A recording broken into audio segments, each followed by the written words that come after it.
अहम ख़बर के ॾियूं त chief justice of Pakistan Gulzar Ahmed 1 फरवरी ते रिटायर थी वेंदो, जंहिं बाद जस्टिस उमर अता बंदियाल नए चीफ जस्टिस तौर हलफ खणंदो। चीफ जस्टिस गुलज़ार अहमद जी रिटायरमेंट बाद जस्टिस उमर अता बंदियाल 2 फरवरी ते चीफ जस्टिस जो उहिदो संभालींदो।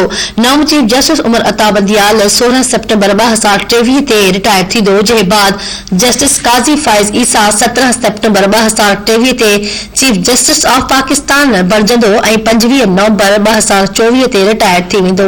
अव्हां खे अहम ख़बर बाबति आगाह करे रहिया आहियूं। Chief justice of Pakistan Gulzar Ahmed 1 फरवरी ते रिटायर थी वेंदो, जंहिं बाद जस्टिस उमर अता बंदियाल नए चीफ जस्टिस तौर हलफ खणंदो। चीफ जस्टिस गुलज़ार अहमद जी रिटायरमेंट बाद जस्टिस उमर अता बंदियाल 2 फरवरी ते चीफ जस्टिस जो उहिदो संभालींदो।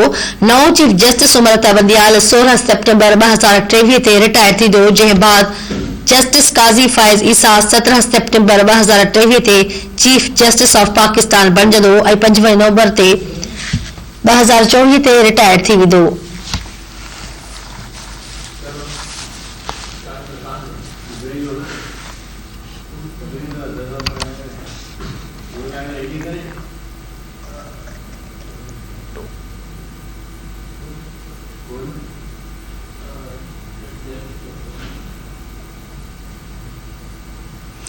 अव्हां खे अहम ख़बर बाबति आगाह करे रहिया आहियूं। Chief justice of Pakistan Gulzar Ahmed 1 फरवरी ते रिटायर थी वेंदो, जंहिं बाद जस्टिस उमर अता बंदियाल नए चीफ जस्टिस तौर हलफ खणंदो।